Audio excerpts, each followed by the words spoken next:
বিচ্ছিন্ন নয়, এটা একটা প্যাকেজ প্রোগ্রাম। আমি বিস্মিত।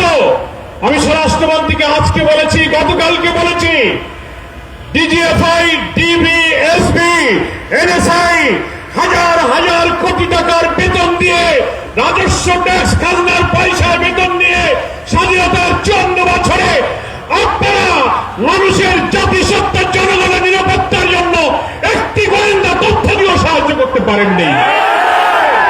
তা না হলে তার উপর আক্রমণের 2-3 দিন আগের থেকে সে বলছে আমার জীবনের নিরাপত্তা নেই, আমি নিরাপত্তাহীনতায় ভুগছি, আমি গুলিবিদ্ধ হতে পারি, আমার দুঃখ নেই, আমি গুলিবিদ্ধ হলে তোমরা বিচার করো, আমার ছেলেটাকে তোমরা দেখে রেখো।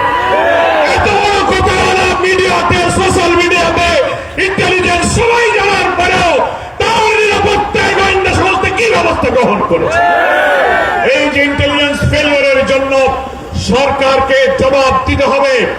আমি এই কথা বলে শেষ করতে চাই, মাননীয় প্রধান উপদেষ্টা, আপনার দায়িত্ব নেওয়ার পর যতগুলো হত্যাকাণ্ড ঘটলো জুলাই এবং ফ্যাসিবাদ বিরোধী আন্দোলনের সাথে আমরা যাচ্ছি, আপনাদের উপরে আক্রমণ হলো, আপনি বারবার জাতীয় ঐক্য অটুট রাখতে বলেছেন, জুলাইয়ের চেতনাকে ধরে রাখতে বলেছেন, সেটা তো আমরা করছি, আমরা ঐক্যবদ্ধ।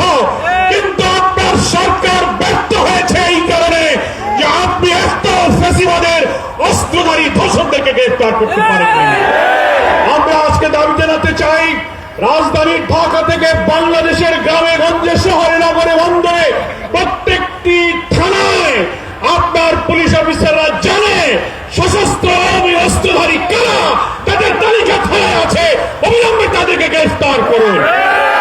আমরা জুলাই যোদ্ধা আমাদের প্রিয় ভাই ওসমান হাদির আশু আরোগ্য কামনা করি। হায়াতের মালিক আল্লাহর কাছে আমরা মোনাজাত করি, আল্লাহ বাংলাদেশের মানুষের জাতীয় স্বাধীনতা সর্বত্র আপনাদের আমাদের মূল্যবানের জন্য আজকে হাদির সবচেয়ে অনিবার্য প্রয়োজন। আল্লাহ তুমি আমাদের ওসমান হাদির নেক হায়াত দিয়ে তুমি তাদেরকে আমাদের মাঝে ফিরিয়ে দাও।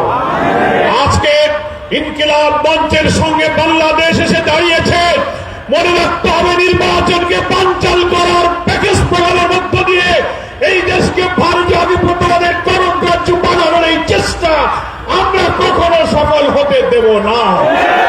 আজকে মৃত্যুদণ্ডপ্রাপ্ত পলাতক আসামি হাসিনাকে যারা আশ্রয় দিয়েছে, হাতির উপরে গুলি করে ভারতে পালিয়ে যাওয়ার সুযোগ যারা দিয়েছে, তারা বাংলাদেশের নির্বাচনকে সুস্থ করতে দেবে না। তারা হয়তো ভাবতে পারে আওয়ামী লীগকে ইলেকশনে আনো, ইনক্লুসিভ ইলেকশনের নামে, রিফাইন আওয়ামী লীগের ইলেকশনের নামে টকশোতে সুশীলরা, বুদ্ধিজীবীরা কর্পোরেট হাউসে বসে বসে যে ন্যারেটিভ উৎপাদন করে হাতির দিকে টার্গেট করলেন, এই সন্ত্রাসের বিরুদ্ধে আজকে এই জনসভা প্রতিরোধের যে আওয়াজ তুলেছে, গোটা জাতিকে ঐক্য গড়ে তুলতে হবে। নির্বাচন বানচাল করে এই দেশকে ভারতের কলোনি বানাতে আমরা দিতে রাজি নই। আজকে কেউ মনে করতে পারেন যে আওয়ামী লীগ তো বিদায় নিয়েছে, ইলেকশন করতে পারবে না, অন্য কোন দলকে আওয়ামী লীগ বানিয়ে ক্ষমতায় আনা যায় কিনা এই স্বপ্ন আমরা পূরণ করতে। আজকে এই সন্ধ্যায় ওসমান হাদির জন্য আবারও তার দীর্ঘ হায়াত কামনা করে গোটা জাতিকে ফ্যাসিবাদ বিরোধী সংগ্রামে জাতীয় ঐক্যরূপে দাঁড়িয়ে আসুন আমরা আমাদের জাতিসত্তাকে, অখণ্ডতাকে রক্ষা করি, সেই আহ্বান জানিয়ে বাংলাদেশ জামাত ইসলামীর সংগ্রামী আমির ডাক্তার শফিকুর রহমানের পক্ষ থেকে আজকের এই সমাবেশে সংহতি প্রকাশ করে আমি আমার বক্তব্য শেষ করছি। আল্লাহ হাফেজ। বাংলাদেশ জিন্দাবাদ।